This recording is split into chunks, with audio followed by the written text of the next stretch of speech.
A major carbon capture pipeline project is moving ahead, and One Northwest Iowa County is making sure that it's up to speed on the progress. That's right. The Sioux County Board of Supervisors met with representatives from Summit Carbon Solutions this morning. The board says it isn't opposed to the project and like to stay up to date on the progress within the county. For one supervisor, the sticking point is a private company using eminent domain to get land from landowners who don't sign easements.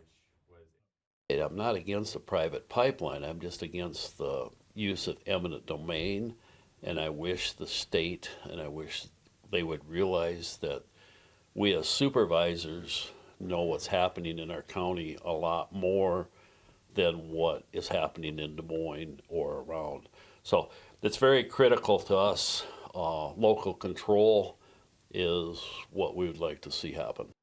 The board also talked about the possibility of setbacks or regulations for the pipeline, similar to those put in place by Dickinson County supervisors last week, something Iowa does not regulate at the state level. We just like to have a bigger space next to the residential areas for safety, but it's so gray now that you can't get an answer. Are we going to be 50 feet from a house or 500 feet from a house? Sioux County is part of Summit's initial phase of the project, and it's also part of the second phase of expansion, which was announced earlier this year. Summit Carbon Solutions is working to get permits from Iowa, South Dakota, and North Dakota as it looks to get its carbon capture pipeline in the ground. KTIV's Katie Koppel talked with Summit CEO Lee Blank and learned when construction of that pipeline could begin.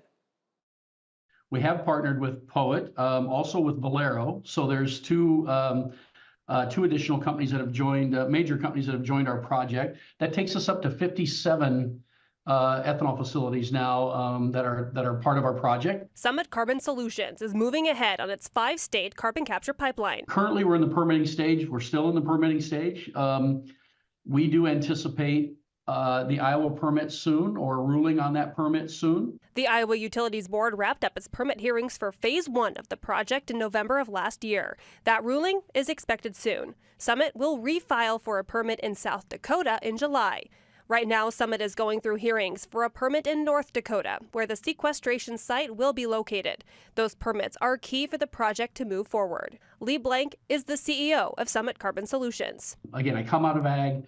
I'm doing this for the agricultural farm gate and their balance sheets, and this is what this project is all about. He says Summit representatives are working to gain voluntary easements from landowners along the route. Some, he says, are waiting for the permits to sign on. For those that don't. In the event, Katie, that we can't, ultimately it's down in the small single percentages of individuals that we might have taken administrative action with or on, but traditionally it's an extremely small number, and that's our goal is 100% voluntary. Safety of the project is important, and Summit says it is using the latest technology in its plans. The technology has come so far, Katie, that we can honestly and with full confidence say we'll build the safest pipeline project in the history of the country. Blank says this project is the future for the Corn Belt. As the sustainable aviation fuel markets continue to become more real, and the only way to hit those fuel markets is with a low carbon intensity ethanol, which our pipe will deliver for the ethanol industry, I get very excited about